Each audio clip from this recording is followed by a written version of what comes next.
Well, the major platform most of the people ran on was to protect the neighborhood.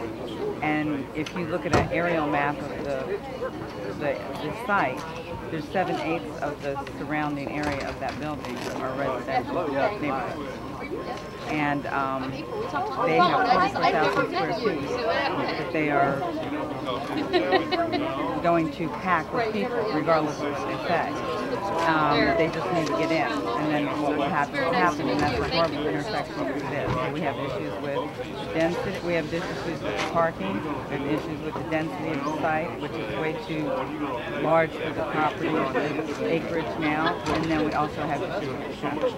Mr. Galloway, as you've heard, said that they would reduce the number of people that would be in that building and increase parking. What's wrong with that? Because you cannot enforce how many people go into that building. And I don't know if Mr. Galloway also said at this time it's the planning council it was 283 and now it's down to 170. You just don't trust the church? Oh, it's not that I don't trust the church. Actually, I like the people from the church. I've spoken with them many times. The church is not the problem. What's the problem? The amount of people that the organization will bring into the area.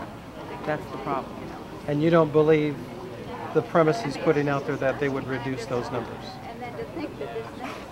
It's not about beliefs, it's about enforcement. Who would enforce it? You tell me. Who would enforce it? That's the problem. Do you want the police to be there enforcing the people going in there, or do you want them to be out here getting the bad guys? And this has been deferred until December 15th, 10 days before Christmas. Is that going to hurt or help your cause? I don't think it'll matter one way or the other. Tell me what you think about that and why. I don't think that the deferral will hurt us at all. Tell me, and I'm going to go ask the mayor and the council member who adamantly expressed that this has been dragging on. Tell me about the frustration, I guess since February, that you folks were hoping to have some resolution by now, but apparently because of a technical issue that wasn't advertised, now it has to come back and they have to go through planning and some new changes. So what's the frustration of not resolving? You were hoping to have some resolution tonight. Right. We prepare for each hearing. And twice now we have come fully prepared to state our case, and there has been a deferral, which is a waste of our time. Tell me about the extent of opposition to this. There are 16 homeowners associations. I'm sorry, tell me again, please.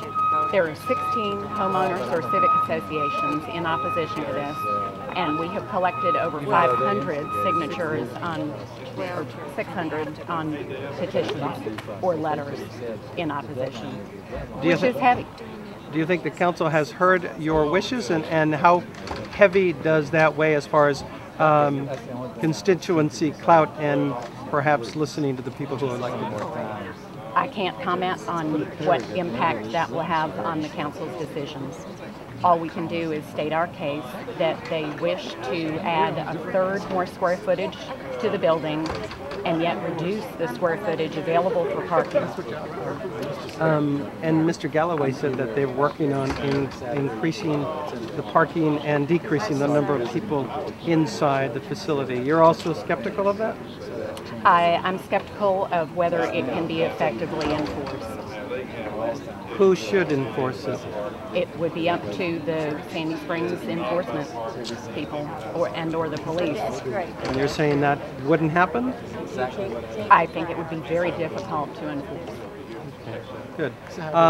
Anything else you'd like to leave us with as far as the frustration levels and how long this has been continued? No. Thank you. Thank you. God bless. All right.